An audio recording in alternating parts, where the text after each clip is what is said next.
Hi everybody, welcome to Fast Home Weird Beer today because I'm making a golden stout, or that might also be known as a white stout, which is a regular looking beer that's supposed to taste like a stout. So you use some tricks and yeah, anyway, here we go. So this is going to be a stovetop mash partial thing today. So here's my ingredients. I've got one of these 1.5 kilo light malt extracts.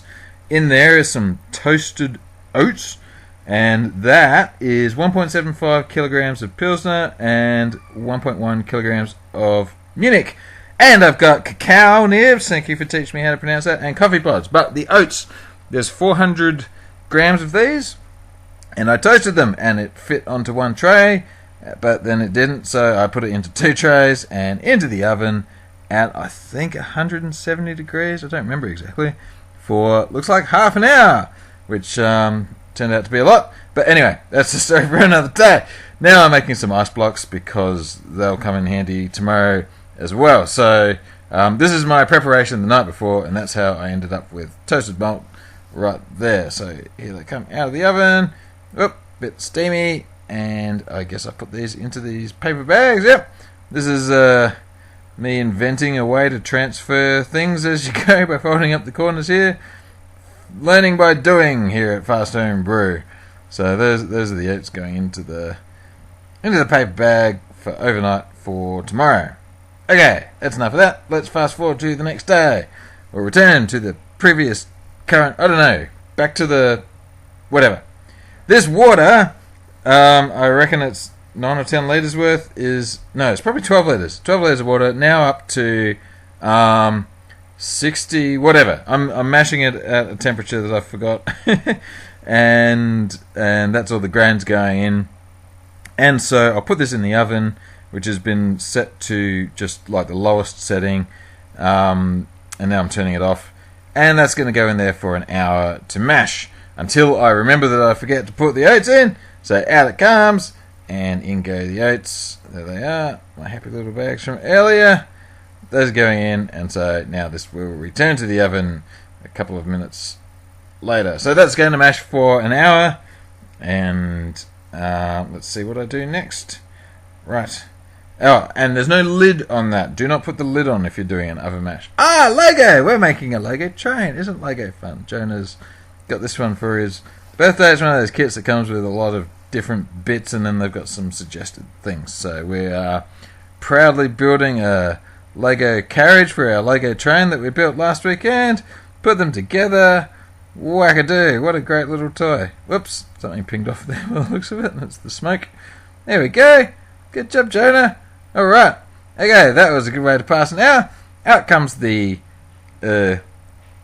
delicious goo, and out comes the bag. So I'm going to follow my... So did I say what a partial is? Normally, most of what I do is all grain, full, what do you call it, full volume mashes. But this one, and that's me rinsing it and everything there, and now getting it up to boil and cleaning up after myself.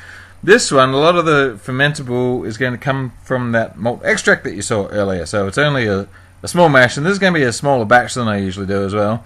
But you sort of cheat by doing half and half with the actual mash and fermentables. Okay, so here's some Fuggles. Turned out I had 25 grams of Fuggles, and Magnum, I'm going to bring this up to about 33 IBUs, and hopefully it doesn't boil over before the Magnum goes in. There it goes. Everything's good. That's going 1 hour on the timer. Okay, time to get the light malt extract ready. Here comes the label off of the thing, and then the thing goes into the sink with hot water just to make it a little bit easier to pour. Alright, 10 minutes to go. So this is all happening right at the end by the looks of it. Fuggles gone in with 10 minutes to go, and I'm struggling to get the can opener to work today. This tin had a bit of a dent in it, so what can you do? Anyway, pour the goat in, fill it up with water, and then, so that what I'm doing here is getting the last little bits out. Bit of a stir, bit of a scrape as well, and don't touch the tin because it's very hot. That's why I've got the tea towel there. In she goes. Then nice clean tin with nothing left in it, and we're all good. Alright, 3, 2, 1, 0. finished with the boil, so that's that part of it, and now I am cooling it down by running water around it in the sink there, and I got the thermometer to... God, this is a long video. My mouth is already sore from talking. I must have got it down to the temperature that I want because it's all coming out. Sanitizing my gear, and this always results in a mess. Let's see what happens today. Hey, not so bad. And oh yeah, so the hops collect, and I'm just sort of banging them out a couple of times. There's the last bit. Oh good. Yuck. I've got to wash that. Doesn't fit in the dishwasher. Anyway, yeah, that's warm. So here, time for the ice blocks that I made yesterday, and they're going in. Stir it around and get the temperature down. Now just topping it up to my final volume, which was 20 litres. Actually, I went into the day thinking that it was going to be a 15 litre batch, but I really badly made a mistake with my what do you call it, efficiency, and when I recalculated it, yeah, I needed to make it into a 20 litre thing suddenly. So anyway, this is SO4 yeast that I've harvested from something or other, and we're going up to the shed, so I guess I got the temperature down. That'll go in there to ferment for a couple of weeks with the heat belt. I'm going to ferment this at 19 degrees just because that's what I tend to do. There it is.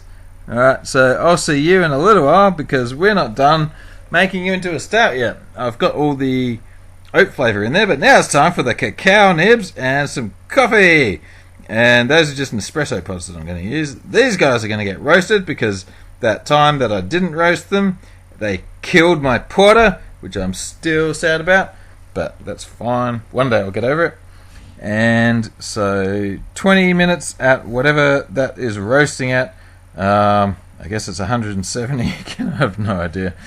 And into a hop bag that is now a nib bag. Whatever.